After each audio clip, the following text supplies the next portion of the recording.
Lamborghini, the ultimate supercar brand.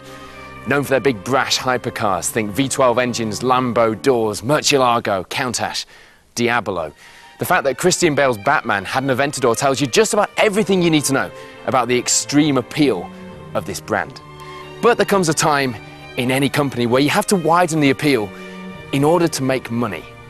And that time for Lamborghini came in 2003 when they launched this, the Gallardo.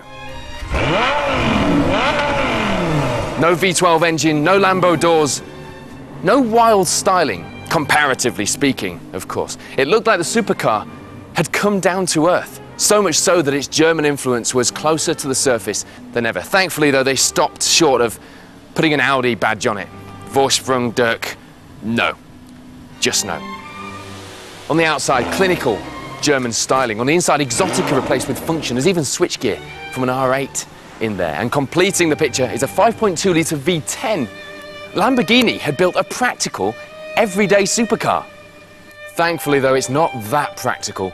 It's not that everyday.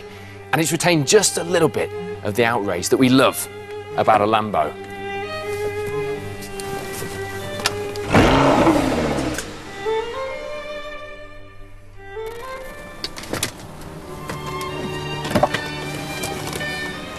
This latest revision of the LP564 features a number of changes after niggles and feedback from drivers and from people like me. And it's good that a brand like Lamborghini listens to the people who drive its cars and makes changes accordingly, particularly when those changes include better suspension, increased efficiency, and more power.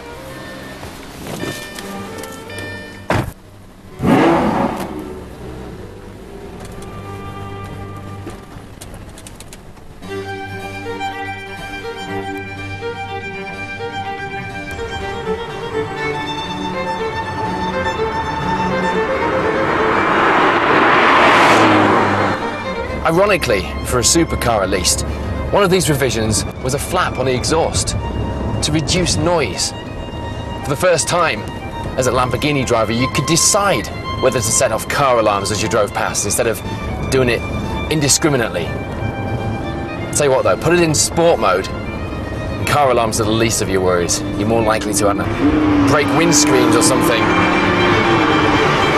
Now, Robbie Williams sang about 12-cylinder symphony. But I have to say, the noise of a V10, the angry bark, is probably some of the best music you'll ever hear.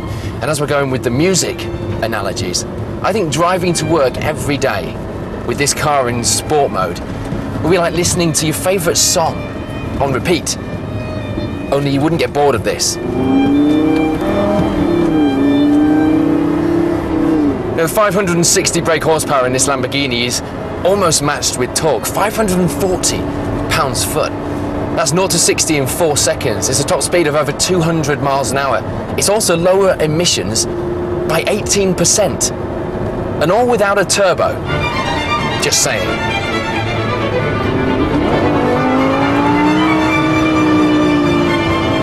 None of these things, though, support the claim that the Gallardo is a practical, everyday supercar. But these three things might. You see, there's a screen here which, although was designed for seeing how fast you're overtaking cars on the Nürburgring, works very nicely as a parking aid. And there's a button here, which when you press it, activates the aerodynamic aid, which helps you put the power down on a windy racetrack. But actually, it also works very nicely for if you encounter a speed bump. And this is the best bit.